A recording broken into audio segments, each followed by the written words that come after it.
Lesgezi indaba ze1KZNTV ifundelo samukeliso wanqulunga ngikubingelele mbukeli asikubhekele ihamba phambili usukwini namhlanje. Kubanjeke Lokuchibiyela Ethekwini iANC ixosho somlomo eMzumbe kanti ke inhloko.Unyazi lifike empangeni. Emva kwesikhathi ke singaphezulu konyaka iward 101 Ethekwini ngenali ikhansela kosha usuku lakusasa ke lokho sekuwumlando lewadi ke yasali ngena khansela kulandela ukuboshwa kukankhansela weANC uMzimba Ngiba owaboshelwa ke izisolo zokubulala uSiyabonga Mkhize nomzokwesinyanga ababengamalungu eANC ngo2021 kubheke ukhetheni lohulumeni basekhaya. Amaqembu angenelelo Ukhetho kule ward iqembu IFP, iEFF neATM kanti ANC yona ivikela ukuthi le ward ingahambi esandleni sabo. Well sinikeza abantu bendawo ukuthi abazikhethele umuntu abamethembayo. Base sihlala nabo ke sabonisana basho ukuthi nanga umuntu abamuntu ngabasiza ngoba uNtshangase kuyena osimele kuleli ward bevele esebenza kuyona leli ward leli. Abantu bashilo ke bakhathele ke ubuholo kade bukhona nokuthi ke ukusatshiswa ke into ebikhona eningi kodwa ke baphumile yizwe kunaleyo nkinga yokusatshiswa njengoba nazi ukuthi ikhansela belikhona lapha lisulile ngoba lisejele liboshiwe.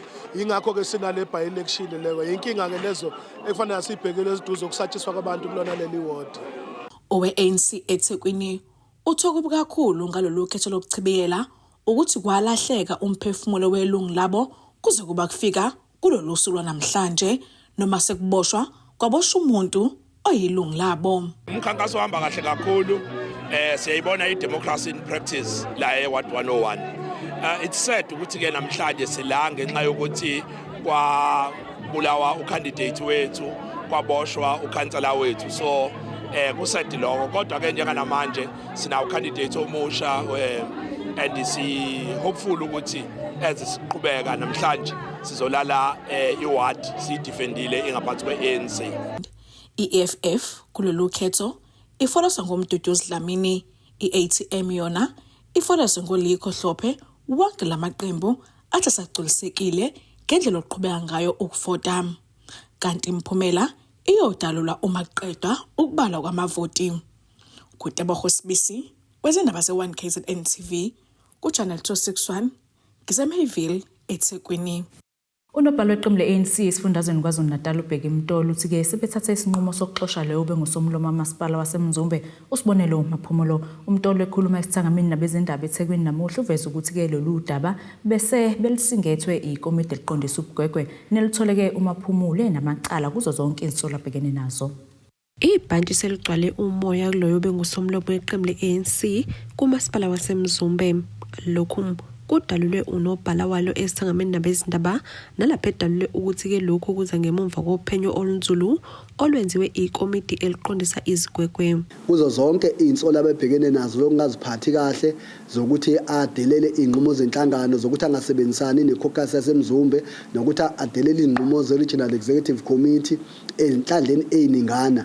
Then kuthiwe ngokubufakazi obuqanda ikhanda obubekiwe abofakazi ebebekhona bamese kwatholakala ukuthi ke ikomiti loqondisa igwegwe eliholwa ubaba uSuper Zuma lamese ke limthola ena wonke amacala abewabekiwe mase kwathatha isinqumo sokuthi ngoba usephule isivumelwano sakhe sokusebenza njengekhansela kumasipala waseMzumbe futhi usephule iOT yakhe ayithatha isifunga sithatha esoku rule 4 womthetho sisekelo kaKhongolose ngakho ke indlela asewuphule ngawo imigomo yeANC sabese ikomiti loqondisa igwegwe lamase lithatha isinqumo sokuthi makaxoshwe enhlanganweni. Kuzokhumbuleka ukuthi iziko lesindaba like labika ngezinxushunxushu kulo yamasipala ngesikhathi amalungu kaKhongolose evuka umbhejazana azobhikisha ekomkhulu lenhlangano esifundazweni ekhala ngokhudulwa kwezinyawo ukubhekana nodaba lukaMaphumulo. Kubikwa ukuthi uMaphumulo wahlangana namanye amaqembu wahlamuka umyalelo wokuvotelwa owabe ephakanyiswe uKhongolose kulesikhundla sikaSomlomo nokwaholela ekutheni lesikhundla sigcine sitholwa uye. Okuzolandela ke manje ukuthi iANC sihambe sibhalele Independent Electoral Commission IEC sisho ukuthi uMaphumulo usibonele obemeli uANC akasasimele uANC ukwenzela ukuthi ke kuvuleke isikhala esizovuleka mase kuvuleke leso sikhala kuzomesha ukuthi ke qoquzelwa kwenziwe inhlelo zokuthi kube khona ukhetho lokuchibiyela eward 11 eMzumbe. Kusayenzeka zonke ke lezo nhlelo ANC sizothola ikhansela wasinamakhansela amaningi eMzumbe. Sizothola ikhansela leANC solithola siliqoka ukuthi njengesisalungiselela ukhetho lokuchibiyela libe lihamba liyobamba lisebenza nabantu baseMzumbe eward 11. Sizobiza kumhlangano weCaucus utshela iCaucus ukuthi senasi isinqumo seANC. Mase siqedile lapho umese futhi sicela iCaucus ukuthi kuphinde kubizwe omunye umhlangano womkhandlu ozokhetha omunye usomlomo ozoqhamuka futhi kuANC. Umtolo uthi ke bahlose ukuthumela umyalelo oqinile emakhanseleni kanye nakubaholi ukuthi ke ngeke bananaze ukuthatha izinqumo ezinzima uma bephula imithetho. Sizimisela ukuthi ngisho ngathiwa ama-ward councillor amaningi kangakanani umqobo nje uma ngabe sephula imigomo kaKhongolose wa prepared ukuthi siwaqindise igwegwe uma ngabe ikomiti loqindisa igwegwe libaxosha ngisho ngabaxosha bonke simisela ukuthi sihambe siyongenelela ukhetho lokuchibiyela ngoba siyazi ukuthi ukhetho lokuchibiyela eMzumbe soluwina. Then sifuna ukukhombiza ngokusobala ukuthi akekho umuntu ongaphambi kaKhongolose. Imizamo yokuthola umaphumulo iyephunzile ezindabeni ze1KZNTV kube kuntombi khona Mvubu ngisethekwini. Adlana-ke imilala amaqembu ezepolitiki ukukhetho lokuchibiyela kwa-23 ebhobhoyi ogwini oluseningizimu nesifundazwe KwaZulu-Natali. Unobhala-ke weqembu le-ANC kwisifunda uGuxolani Luthuli uthi-ke kubahlaba umxhwele ukuthi umphakathi usalethemba iqembu le-ANC. Ekhuluma-ke neziko lezindaba uLuthuli uthi-ke izicelo zalo mphakathi bazobhekana nazo ngqo, kanjalo-ke abangabazi ukuthi-ke bazolunqoba lolu khetho lokuchibiyela. Kubonakala uzinzo nokubekezelelana kumaqembu ezepolitiki ngesikhathi kuqhubeka ukhetho lokuchibiyela ku-Ward 23 ebhobhoyi ogwini oluseningizimu nesifundazwe KwaZulu-Natal. Phakathi kwamaqembu ezepolitiki angenele lolu khetho lokuchibiyela kubalwa iqembu le-ANC, EFF, IFP kanye ne-AFR. Unobhala weqembu likaKhongolose kwisifunda ugu uthi bazolunqoba lolu khetho njengoba le wadi bekuvele kungeyabo. Kuzokhumbuleka ukuthi lolu khetho lokuchibiyela luzemva kokushona kwekhansela le-ANC elaqina ukugula isikhashana lashona. We are very confident ukuthi sizoluwina lolu khetho, asingabazi ukuthi uANC usayithemba labantu kule wadi. Uthi bayaziqonda izinselelo ezibhekene nalomphakathi. Usaqonda kakhulu izinselelo zomphakathi, one ngoba iwadi le for a very long time under uANC. And therefore as uANC seclear ngedingo zomphakathi. Nazi ikhalo zokuthi bancane abantu abagcine bakhelwa izindlu la compared to kwezinye indawo around iRenkonyeni. But the issue yakhona bangaloko say understand and siyasebenzisana nomnyango wa Human Settlements. I-issue yemigaqo is part of ezinye izinto esizaziyo. Unobhala weqembu le-EFF kwisifunda ugu uchitha izinsolo zokuthi umuntu abafolose ngaye ubhekene namacala okubalwa nokudlwengula. It's just politics for him to say our candidate unamacala and so on. If there are those things, I'm sure ukuthi ngabe khona icala inkantolo. There's no case, there's nothing. Uthi umphakathi wakule ndawo ubhekene nobuba. No, we are very confident that this what as the EFF we can make history ngokuthi sithathe nokuthi inselelo zala kule wadi abantu abakhala ngogesi abanawo ugesi ama transformers awekho and the ruling party into eyenzayo ukuthi ifike izoletha abaculi instead of solving the issues zabantu bala isimo semsebenzi unemployment rate is very high. Usihlalo weqembu le-IFP kwisifunda ugu uthi abantu bakule ndawo balethelwa intuthuko njengoba sekuza ukhetho. Ngoba makune by-election ubona imoto zamasipala ziletha intuthuko. Mhlawumbe ezinye izinto ezinkulu esingazisho la ukuthi sibonile ukuthi umphakathi untula kangakanani emakhaya.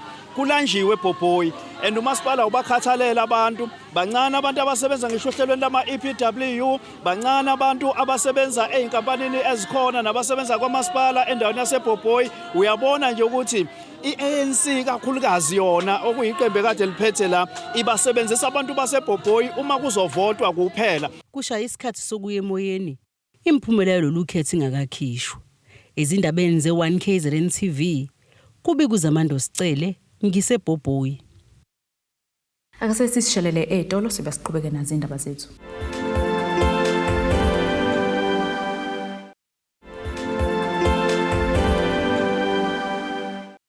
Asikwamukele ke mbukeli ubukele indaba ze1KZNTV nazi-ke okuyizona ezihamba phambili. Kuba nje ke Lokuchibiyela Ethekwini iANC ixosho somlomo eMzumbe kanti ke inhloko uMunyazi lifika empangeni.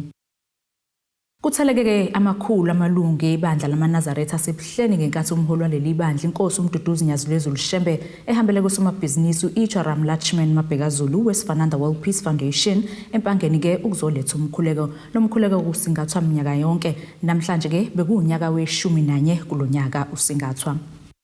Amalungu ebandla lamaNazaretha asebuhleni abephume ngomningi bawo ukuzoba ingxenye yomkhuleko waminyaka yonke uhanjelwa inkosi uNyazi Lwezulu endaweni yasempangeni.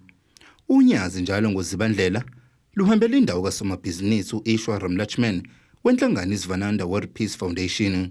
We have Unyazi Lezulu Shembe of Ebuhleni home once again with us for the 11th year. Each year we have this interfaith prayer for the well-being of all people in the land and for all the animals, for all the plant life, marine life and all the war that is taking place all over the world. Phakathi kwezinye zezinto ebezokhulekelwa uNyazi udlame losopolitiki kanjalo nokhetho oluphephile ngonyaka ozayo. Unyazi liphinde lwembula izichuse zamakhosi aseNazaretha amathathu asakhothama okuyinkosi uThingo lwenkosazane, inkosi inyanga yezulu kanjalo nenkosi ilanga lamalanga. Well, today we'll also ensure that the prayer will focus on political killings and people that are taking drugs, killing their loved ones, and all sorts of violence that is taking place across the country, and also where we find that people are losing faith in God and not even having that urge within them to turn to God. So we were basically saying to people that turn towards God and live in harmony, live in oneness with each other. Very feel a pride and joy when we have Unyazi Lezulu once again here in EMPANGENI at my place. And today we'll be unveiling a statue, 3 statues. 2 years back we unveiled Utingo Lonkosazan in Ebuhleni, and today we are going to unveil Unyazi Lezulu statue together with JG Shembe and AK Shembe. Unyazi luphinde lwathola izipho njengoba mhla zi-14 kuZibandlela luyayibungaza usuku lwalo lokuzalwa. Inkosi bisidlulisa isibusiso kusomabhizinisi. Siyabonga emndeni wakishwa senzela uzalo wami endaweni yasebenzela kiyo. Sibonge nokumenywa nje la leli bhilidi. Siyacela ukuthi masamba la umsebenzi kayishwa qhubekele phambili. Amen. Amen. Bonke abafisayo ukuntula bamlungisa. Umshumayeli umtshado uthi abantu abadinga usizo bayalithola onyazini kanjalo nokufika kwalo kule ndawo kusho lukhulu kubona. Nje kuzokuba 11 years. Kusho ukuthi kukhona kususa khona ukungena koNyazi. Mhlawumbe okuningi asekutholile uyakubona ukuthi kuvela esandleni soNyazi. uNyazi lokuphila liphethe yonke into. Ufuna lokho akufunakho kuyena kunike. Uphethe into eyodwa ukuthi uma ukhuluma nathi inkosi kubusise. Inhliziyo yakho ke wena ufuna ukuthatha isebenzise lokho obukufuna. Ezindabeni ze1KZNTV kubikuthi abantu maphumulo empangeni. Ungqongqoshe kwezokuhlaliswa kwabantu Sipho KK Nkosi uhambele kumphakathi waseMatimatolo lapha evulela khona ngokusemthethweni ke izindle ezine kwezingu300 ukulindeleka kuba zakhiwe kule ndawo. Lezi ke ezine zakhiwe ngokuphuthuma njengoba lemndeni kibihlala ngaphansi kuphahla olungaba noma yinini. Unkosi kuveza ukuthi ke abagcinanga ukwakha izindlu kuphela kepha ke bafake nezinto kanye nokudla endlini njengoba benokuqonda ukuthi ke lemndeni ingeminye ke yaleyo edla imbuya ngothi. Ungqongqoshe wezokuhlaliswa kwabantu Sipho KK Nkosi wethule ngokusemthethweni izindlu kwezingu-300 ebekulindele kube zakhiwe eMatimatolo. Kuzokhumbuleka phambilini ukuthi lo mnyango uye wahambela le ndawo ukwethula uhlelo lokwakhiwa kwezindlu nokuyilapho bethole ezazidinga ukwakhiwa ngokuphuthuma. Sabe sesicela-ke ku-contractor ukuthi le mizi lesiyibonayo izindlu zodaka engadilika noma yinini sicela ukuthi baqale ngazo. La-ke sikwambambo njengamanje la esizothula khona indlu yakhona esesiyakhile sayiqeda siwuhulumeni. Kubona noma ubanike ukuthi uhulumeni we-ANC uyadeliver ngezithembiso ozenzile. Mina akangifuni ukuthi senze izithembiso, thina senza ama-commitments. Siyazibophezela ukuthi into masithe sizoyenza. Kulesikhathi-ke esincane kanganga lesi sesikwazile ukuthi siyithule izindlu bese siyazakha futhi. Njoba lina kanjena nje kumama uMbambo sifuna ukuthi aphume kuleya ndlu leyana. Ngayibona le ndlu ukuthi ingadilika noma yinini njoba niyibona nje sidilikile. Izindlu zodaka-ke sempini njengohulumeni waKwaZulu Natal oholwa yi-ANC ukuthi zonke izindlu zodaka siyofugcina siziqedile la KwaZulu Natal. Ungqongqoshe uqhube ngokuthi bazokwethula izindlu ezine ebezisesimeni esibucayi. Namhlanje izindlu sathi sifuna zakhiwe ngokukhulu ukusheshsha ngoba abantu bakhona bahlala endlini zodaka zine namhlanje. Lokho esikwenze kwamama uMbambo sikwenzile kubona. Hayi ukuthi thina wethu umsebenzi ukwakha izindlu, kodwa sathi masibona isimo salemizi ekusona sabona ukuthi kufuneka senze nokungaphezulu kwalokho siwumnyango wokuhlaliswa kwabantu. Kanti injabulo ibhalwe emehlweni komunye wabahlomule kulezindlu utholakele Mbambo ubonge wancuncuza kuNgqongqoshe uNkosi. Sawubonga kakhulu ngesimo eningenzele sona. Kade ngihlala kule yandle njeyana ebhidlikayo ngithi mangabe lini izulu ngivuke ngihlale ngezinqa. Ngiqalaza ukuthi ngaba yidiliki. Ngibonga kakhulu kuNgqongqoshe into angenzele yona. Ngibonga ngiqethi. uNkosi uphinde wabalula ukuthi abagcina ngokwakha izindlu kepha bebamisene nosonkontileka baphinde bathenga ifurniture kanye nokudla. Akeke sizoyivula le ndlu ekuvulweni kwayo indlu umama sino contractor simnikelele ngefurniture yonke njoba nibonile nje yonke indlu kugcwele ifurniture. Sangagcina lapho sase sithi asimlethela alale edlile Nkosi yami umama kanye nabazukulu bakhe. Yilokhu ke siwuhulumeni wentando eningi inkosi ulithule yathi siyokwenza maselibuyile lelizwe. Thobeka Dladla izindabeni ze1KZNTV eMatimatolo. Amakhosi angaphansi komlalaza senxuseke izizwe eziphethe ukuba ke ziziphathe kahle zokuthutha kanye nezingqalasizinda eyamene nezokuthutha ukuze ke bengabuyeli emuva ngentuthuko. Amakhosi ashe kanje ngenkathi ke inkampani yamabhasi ezenze showe iKZN Bus Service ihlelekele amakhosi umcimbi wokubonga ke iqhaza libambile ukuqinisekisa ukuthi ke umsebenzi uqhubeka ngendlela efanele. Inkosi uVictoria Dube obekhulumela amakhosi uthi ke banethemba lokuthi umphakathi usazoqhubeka noba nobudlelwano obuhle nale nkampani abayibona ke ibambe elikhulu iqhaza ekuthuthukiseni umphakathi ezitweni ke ezahlukene. Ngemuva kokwenxusa umphakathi ukuba uphathe kahle ingqalasizinda eyamene nezokuthutha kanye nezokuthutha uqobo ezindaweni ezakhelwe amakhosi asemlalazi, lamakhosi abese encoma ukusebenza ngokubambisana nenkampani yamabhasi KZN Bus Service athi ke kungathela izithelo ezinhle emphakathini uma kungaqhubeka ngaleli giya ababambisene ngalo. Lokho kuvezwe inkosi yasentumeni inkosi uVictoria Dube emcimbini ababe uhlelelwe ile nkampani. Kunentuthuko esiyibonayo eindaweni zethu eyenziwa ile nkampani yamabhasi.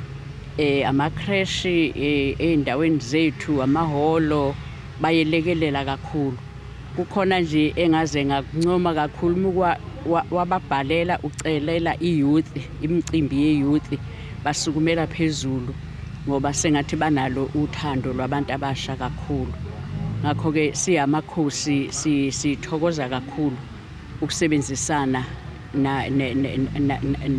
nenhlangano leya kwaMangaro ngoba siyayibona izinto ezenzekayo emphakathini yethu. Uma uzobheka nje ukuthi ubuka nezinsizwa lezi kade ithola itifikethi zivele endaweni zawo amakhosi baqasha khona eindaweni zamakhosi abantu abasebenzayo khona.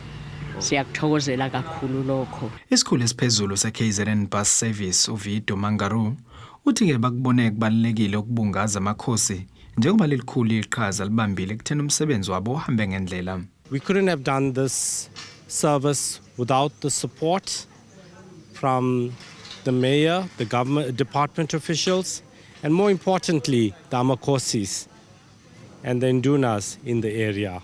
Their support and dedication and giving us that commitments kept us going a long way, especially during fare increase times. Imeya yomasipala uMlalazi uKhwinixule ebeyingxenye yalomcimbi uthi-ke sebeqalile ukufaka isandla ekulungiseni kwemigwaqo ukuqinisekisa ukuthi izinkampani zezokuthutha ngazibhekana nezingqinamba zokuthutha umphakathi ngenxa yokungabibikho esimeni somgwaqo.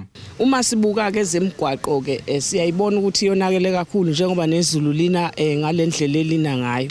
Kodwa ke njengomkhandlu waseMlalazi ke asihleli sisonga izandla ingakho lokhu sithathe nesinqumo sokuthenga i-yellow plant ukwelekelela ngoba eqinisweni umsebenzi wezemigwaqo umsebenzi wakwa Department of Transport. Thina nathi sinomgwaqo yethu waphela ihlukaniswa ngeinombolo. Thina sinemigwaqo ethebizwa ngo-A ama-access roads. Ileyo mgwaqo kufanele sinakekele. Kodwa ngenxa ukuthi siyabona ukuthi uDepartment of Transport ubuye abe nalezo inkinga sigcina sesingenelela nako-D roads ngoba sikwazi phela ukubuka abantu bethu bengasakwazi ukumuva bedolobheni bemakhaya nala kunezifo bengasakwazi nokuthatha abantu babo ngenxa yokuthi imigwaqo isuke ingalungile. Ezindabeni za1KZN TV kubika umqondisi Miyeni ngeseshowe. Asiphinde sithishelele etolo futhi sibe siqhubeke nazindaba zethu.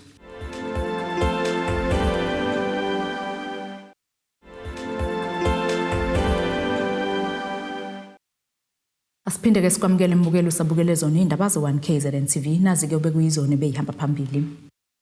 Kuba nje ke Lokuchibiyela eThekwini iANC ixosha somlomo eMzumbe kanti ke inhloko yomunyazi lifika empangeni. Ake sibheke ke engosini yezomnotho.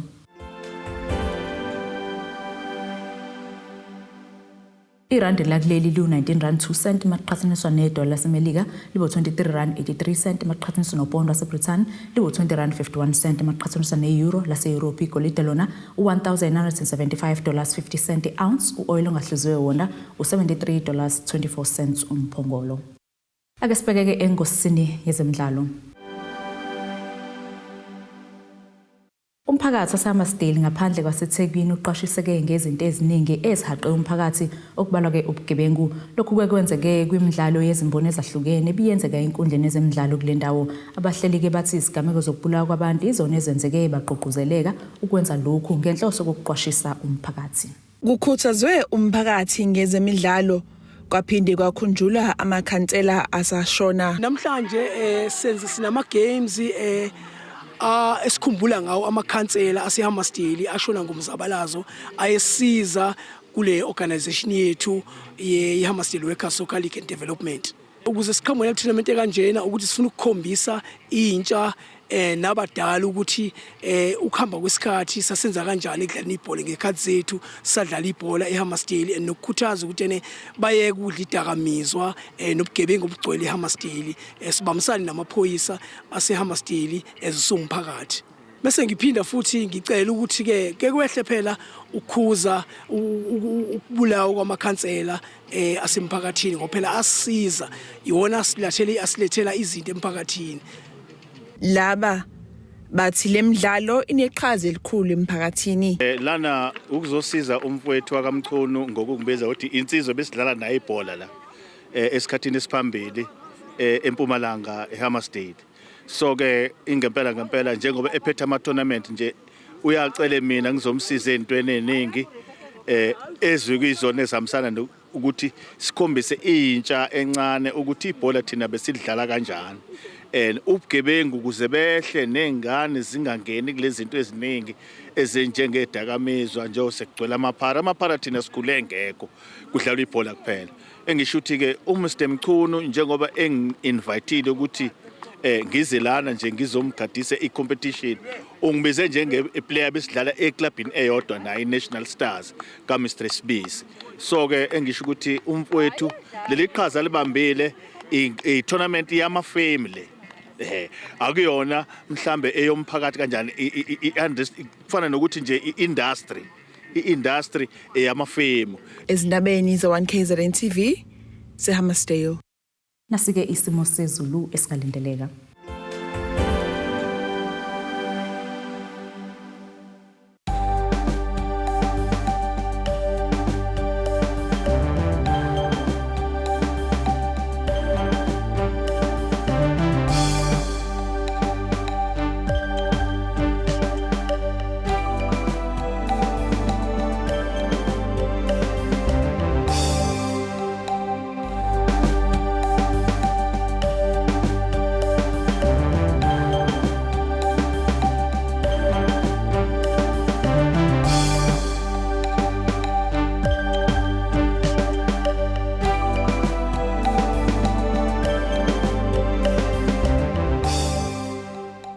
Bukeleke ziyagoqa besikuphathele zona usuku namhlanje. Mina nawe ke asihlangane kusasa futhi ngasesikhathi esifanayo. Nisale kahle.